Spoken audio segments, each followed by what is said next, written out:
Welcome to my channel. In this tutorial we will explore how to use blending modes in CapCut PC. For this example we are using a video of a man walking and another of a time lapse of clouds. Place one video on the main track and the other on the B-roll track. Next head to the blending options below.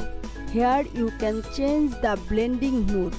Try experimenting with various blending modes until you find the one that works best. For this specific video, the overlay mode looks great, making the clouds stand out nicely. Let's ready this video. Thanks for watching this video. Don't forget to subscribe for more tutorials and creative tips.